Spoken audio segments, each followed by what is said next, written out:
Okay, so what if one of the greatest leaders in history was, well, terrified of the job? And I don't mean just a little nervous. I'm talking about someone with some serious, crippling self doubt. Someone who basically tried to quit before he even started. Today, we're going to dive deep into the playbook for the reluctant leader, straight from the source, Exodus chapter 4. You know that feeling, right? That little pit in your stomach when you get handed a huge task and your very first thought is, oh no, they have definitely picked the wrong person. Yep, that's imposter syndrome. And it turns out it's not a new thing at all. It's actually an ancient story, and it's right at the heart of what we're talking about today. So the story kicks off with Moses, and he's just been given this, well, seemingly impossible mission: go to Egypt and free an entire nation of slaves. No big deal, right?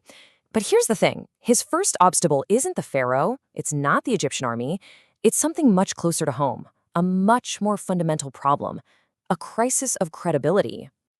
And he brings this up immediately. It's such a logical, practical fear, isn't it? He's not even thinking about the Egyptian army yet. No, he's worried that his own people are going to look at him and just laugh him out of the room. He knows that if they don't trust him, this whole thing is dead on arrival. It's over before it even begins. So, okay, how do you solve a credibility problem that big? I mean, really?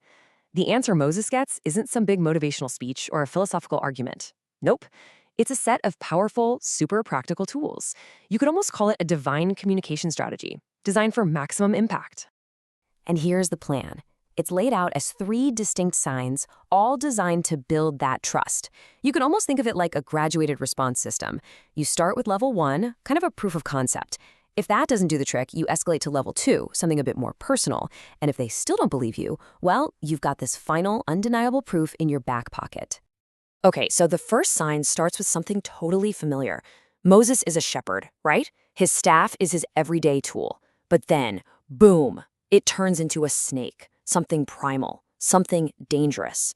And just like that, a simple symbol of humility is transformed into an emblem of divine, even frightening power.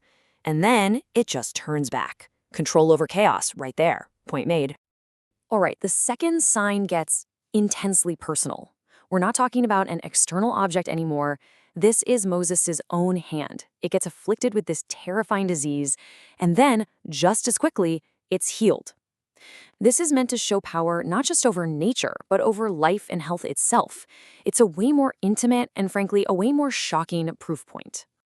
And if, somehow, all of that isn't enough, there's the final proof, the ace up his sleeve. Taking the very lifeblood of Egypt, the water from the Nile River, and turning it into blood. I mean, wow! It's a deeply symbolic and pretty ominous act, held in reserve as the ultimate convincer. It's almost like a small taste of the plagues that are on the horizon. So you'd think he'd be ready to go now, wouldn't you? He's got the tools, he's got the plan, but nope. The credibility problem might be solved, but now an even deeper, more personal fear bubbles up to the surface. A profound fear of public speaking. And this is just such a raw and relatable moment of self-doubt, isn't it? He basically says, look, I'm a terrible speaker. I've never been good with words. I get all tongue-tied. He's pointing to what he sees as this fundamental, unchangeable flaw in himself. We've all been there. And the response he gets back is just incredibly powerful. It doesn't just dismiss his weakness or say, get over it. Instead, it completely reframes it. The argument is basically, hey, who do you think made human malice in the first place? Who is the source of all ability and disability? It's a mic drop moment that puts his personal insecurity into this much, much larger cosmic perspective. And that's the crucial contrast right there. Moses is just laser focused on his limitation. I can't speak well. The divine response is focused on the source of the ability itself. I create speaking. It's this classic clash between our human insecurity and, well, divine power. And yet, can you believe it? Even after that incredibly powerful reassurance, Moses still isn't convinced. This is the moment he just completely gives up. Please, just send someone else. This isn't a strategic objection anymore. This is just pure fear and a desperate desire to get out of it. It's the ultimate, I quit. Now, the text says God's anger burns at this point, and you might expect a lightning bolt or something, right? But what follows isn't punishment. It's a practical solution. It's a compromise. And this pivot is what leads to one of history's most famous and most unlikely leadership partnerships. And that solution has a name, Aaron, Moses' brother. And notice how he's introduced. It's all about his specific relevant skill. The text says, hey, what about your brother Aaron? I know he can speak well.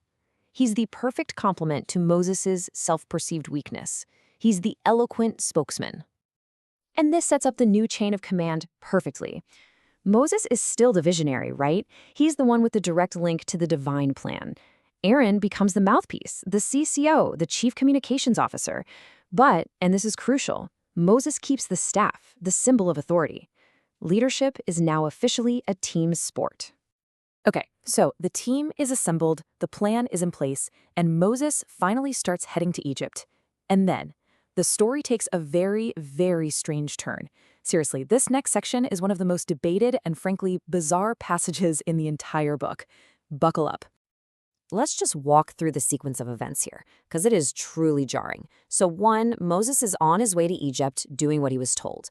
2, suddenly the very same God who sent him is trying to kill him. What?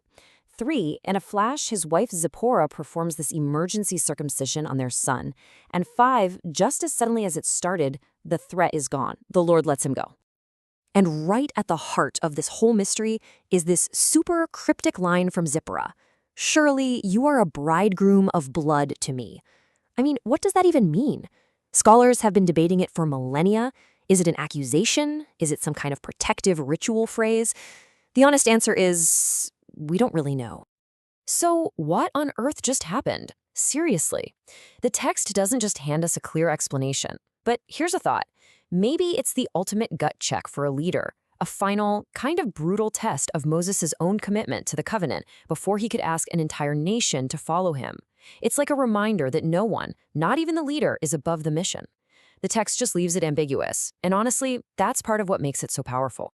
Okay, so after that strange and incredibly intense encounter, the journey continues. Moses meets up with his brother Aaron, and now it's finally time. Time to put this whole reluctant leadership plan into action. This is the first real test. And what do? They follow the playbook exactly as it was designed. They gather the Israelite elders. And Moses, the guy who's slow of speech, he doesn't have to give a big, scary speech. Nope. Aaron steps up, he delivers the message, and then he performs those incredible signs. And the results? It was a complete success. Moses' #1 greatest fear, what if they don't believe me? It gets a definitive answer. They did believe. The divine strategy worked, the partnership worked. That first, huge, crucial hurdle has been cleared.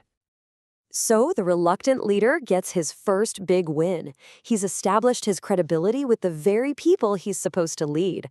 But let's be real, that was just the internal challenge. And it leaves us with the final massive question. Winning over your own people is one thing.